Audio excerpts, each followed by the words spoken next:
네, 선생님들 안녕하세요. 42과 공과 영상 찍어보도록 하겠습니다. 예, 먼저 기도하겠습니다. 하나님, 저희가 이제 벌써 웰컴 친구야 3주차를 맞습니다. 오늘 말씀과 공과를 통하여서 어떻게 복음 맡은 자로서 어린 양 찾기에 임해야 할지 그 방법을 잘 배우고 또 한 주일 동안 배운 것대로 순종하는 우리 모든 친구들이 되게 하여 주옵소서. 우리 선생님들에게 지혜와 모든 필요한 것들을 주님께서 공급하여 주옵소서. 감사드리며 예수님의 이름으로 기도드립니다. 아멘. 예, 저희가 웰컴 친구야 1주차에 오순절 성령 사건에 대해서 이제 배웠습니다. 그리고 나서 지난주 2주차에는요. 그 성령 사건 이후에 그 예수님께서 이제 당신이 하셨던 그 어린 양 찾는 그 사역, 목자로서의 그 사역을 우리에게 맡겨주셨다라는 것을 배웠고, 그 어린 양을 우리가 데리고 왔을 때, 그 어린 양을 찾았을 때 하나님이 얼마나 기뻐하시는지 그 아버지의 마음을 또 들여다보는 시간을 가졌습니다. 그러면 이번 주 3주차에는요, 그 일을 맡은 우리가 어떻게 해야 될 것인가 이제 좀 구체적으로 배워보는 시간을 가질 텐데요. 먼저 말씀은 사도행전 8장 1절에서 8절의 말씀입니다. 이 말씀은 사도행전 8장 1절에서 8절 한번 꼭 읽어보시면 좋겠고요. 그 스데반 집사가 죽은 이후에 그 예루살렘 교회에 있었던 그 큰 박해에 대해서 처음에 나옵니다.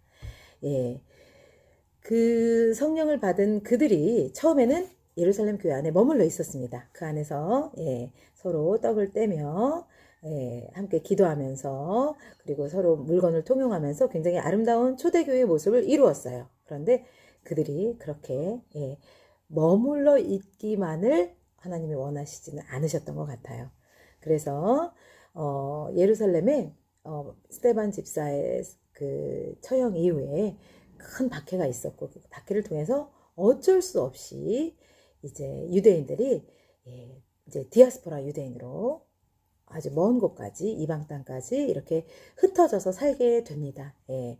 그 상황을 선용하셔서 하나님께서는 또 그것을 통하여서 그 이후로 복음이 또 정말로 이렇게 먼 곳까지 전해지게 만드셨던 것입니다.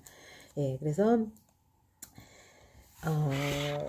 그 예루살렘 교회로부터 이제 그 복음이 이제 여러 곳으로 흘러갔는데 그 중에서 빌립이 사마리아 성에 내려가서 복음을 전했던 그 모습이 나옵니다. 빌립이 사마리아 성에 내려가서 그리스도를 백성에게 전파했다. 그 당시에 복음은 굉장히 심플했습니다. 요즘 우리나라 한국 교회의 그 설교는 굉장히 복잡해요. 그리고 윤리적인 것도 많이 다루고 있죠. 근데 실제로 이 초대교회는 복음이 복잡하지 않았습니다. 어렵게 뭐 지적인 설교를 하지도 않았습니다. 그리스도에 대해서 전했다라고 막 나옵니다. 저희 교회랑 좀 비슷합니다.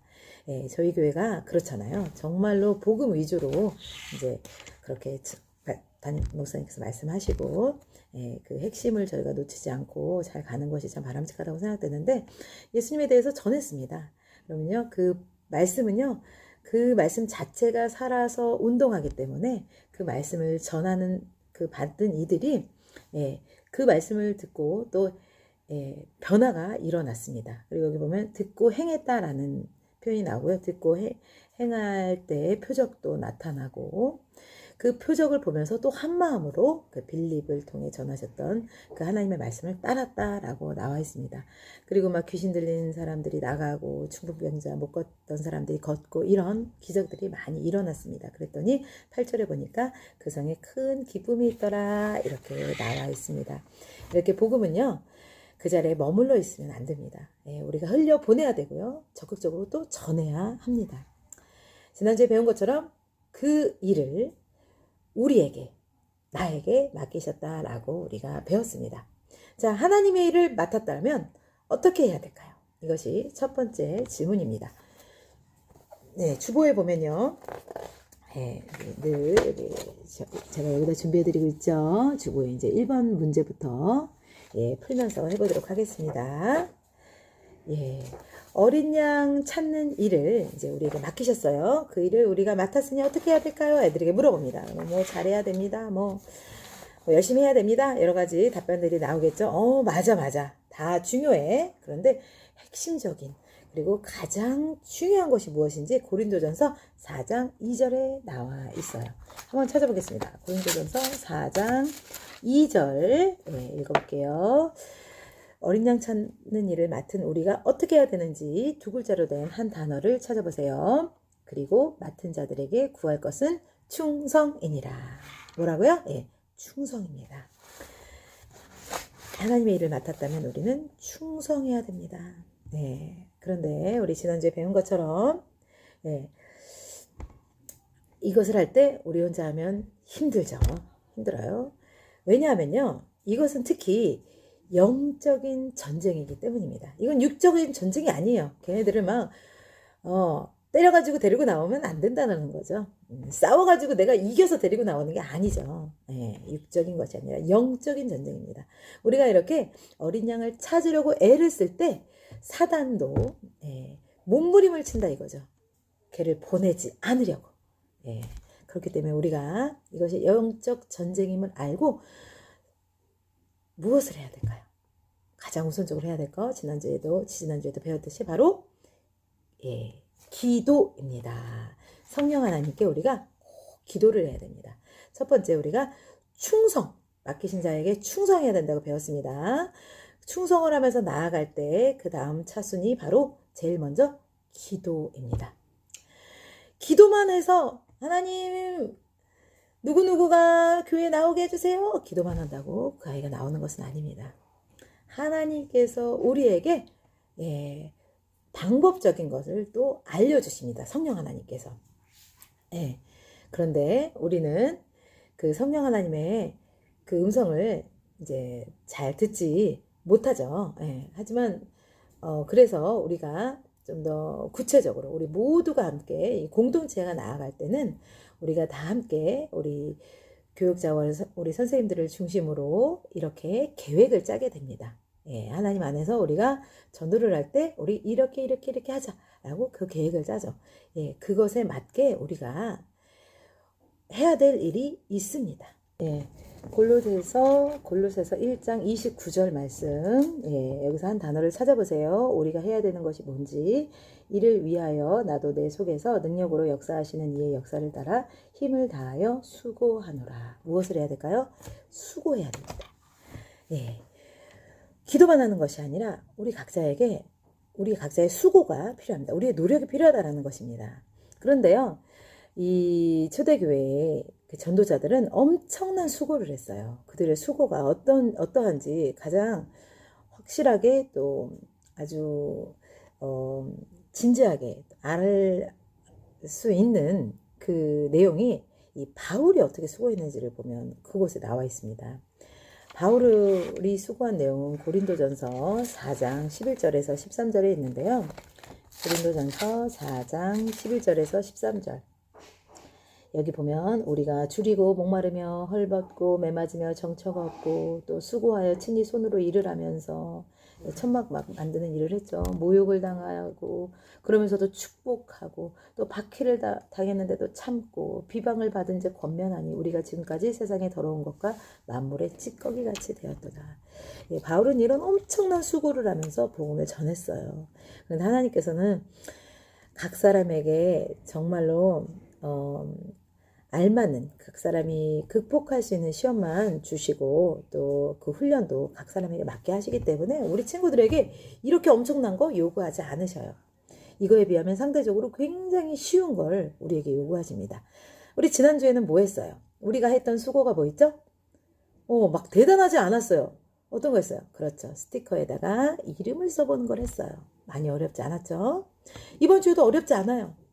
우리 수준에 맞는 그렇지만 하나님이 또 우리 공동체를 통해 명령하셨으니까 우리가 또 순종해야 될 그 수고가 있습니다. 이번 주에 뭘 하죠? 그렇죠. 멘토스 살 돈 다 준비해왔나요? 오케이. 잘했어요. 지난주에 안 왔던 친구들은 또 오늘 미리 가져가고 다음 주에 가지고 오면 됩니다. 그 돈을 내는 것 자체도 수고해요. 너희들이 할 수 있는 것을 하는 거예요. 가져온 친구 너무 잘했어요. 순종을 아주 잘했어. 하나님 기뻐하시리라 믿습니다. 그걸 가지고 이제 멘토스를 개수만큼 가져가고 이제 직접 줘보는 겁니다. 별거 아니지만 주면서 교회 나와 이런 말 할 필요 없어요. 그냥 관심만 표현해주면 됩니다. 관심만 표현하세요. 그냥 너희들 나름의 표현이 있을 거 아니야. 야, 너 지난주에 뭐 게임 뭐 했냐? 이렇게 뭐 관심 표현할 수도 있겠죠. 뭐 아이템 뭐 샀냐? 야, 너 지난주에 엄마랑 싸웠다더니 해결됐어? 예. 아니면 뭐 깊이 안 들어가도 돼요. 너, 야, 오늘 옷 괜찮다. 스타일 좋다. 머리 했네? 예. 관심을 표현하면서 대화를 하면서 멘토스, 야, 먹어. 너 주려고 샀다. 이거 내 돈 주고 샀다. 이렇게 이 정도 하면 됩니다. 예. 자기가 지난주에 이름 썼던 친구들에게 멘토스 주는 수고를 기꺼이 기쁨으로 감당하는 우리 친구들이 되기를 바랍니다. 예, 그런데 이렇게 갈 때요, 그것도 참 쉽지는 않아요. 용기가 없을 수도 있고, 만나려고 했는데 친구를 못 만날 수도 있고, 예, 이런 여러 가지 상황들이 있어요. 우리는요, 하지만 혼자 하는 것이 아닙니다. 성령 하나님도 도와주시지만 옆에 친구 보세요. 서로가 있습니다. 서로 격려하면서 함께 가야 합니다. 그래서요, 서로 격려해 주려면 서로의 상황을 알아야 돼요. 우리 친구들이 태친구 스티커에 이름 적은 친구들 있잖아요. 그 상황을 이 시간에 각자 말해보는 시간을 가질 거예요. 이걸 말하는 이유는 그 상황에 맞게 우리가 서로 기도해 주기 위함이에요. 선생님이 먼저 말해볼게요. 선생님도 태친구가 있어. 선생님은 이제 태신자라고 이제 어른들은 말하는데 선생님도 태신자가 있어.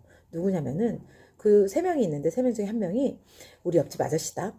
현서 아빠라는 분인데 이분은 술을 너무 좋아해. 그래가지고 사실 교회 오라고 하면은 항상 뭐 금요일, 토요일, 주일 저녁에 막 술을 마시기 때문에 그것 때문에 안 온다고 할 것만 같아. 기도해줘. 술을 좀 끊게 해주세요. 아니면 그날만이라도 좀 절제하고 나올 수 있도록 도와주세요. 이렇게 너희들이 좀 기도해 줬으면 좋겠어. 그래도 용기 내서 내가 교회 나가자고 말해볼 거야. 이번 우리 작년부 열린셀에 와보세요 하라고 이야기할 거야.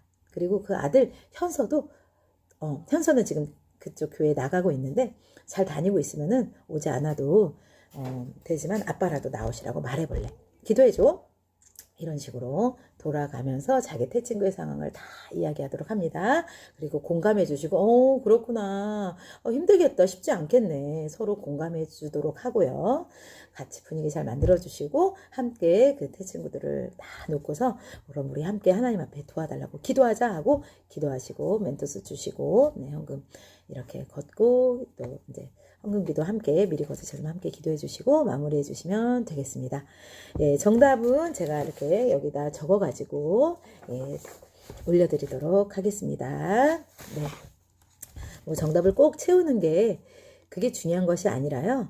이것에 실질적으로 우리 아이들이 참여할 수 있도록 한번 해보자 으쌰으쌰 하는 그 분위기 그리고 설교를 들으면서 어땠는지 또 한 번쯤 또 나눠주시면 좋을 것 같아요. 정말 전도하고 싶은 마음이 드는지 들지 않지만 하나님 앞에 우리 이제 기도하면서 함께 가보자 뭐 이런 식으로 해줄 수도 있고 공과의 내용 하나하나를 점검하기보다는 아이들이 실질적으로 말씀을 삶으로 가져갈 수 있도록 분위기를 잘 만들어 주시고 기도해 주시는 것이 가장 중요한 것 같습니다. 네, 내일 멘토스 살 돈 꼭 가져올 수 있도록 오늘 전화 연락하실 때 잘 챙겨서 얘기해 주시기 바랍니다. 지난주에 연휴라서 못 왔던 친구들까지 다 올 수 있도록 연락 잘 부탁드릴게요. 네, 감사합니다.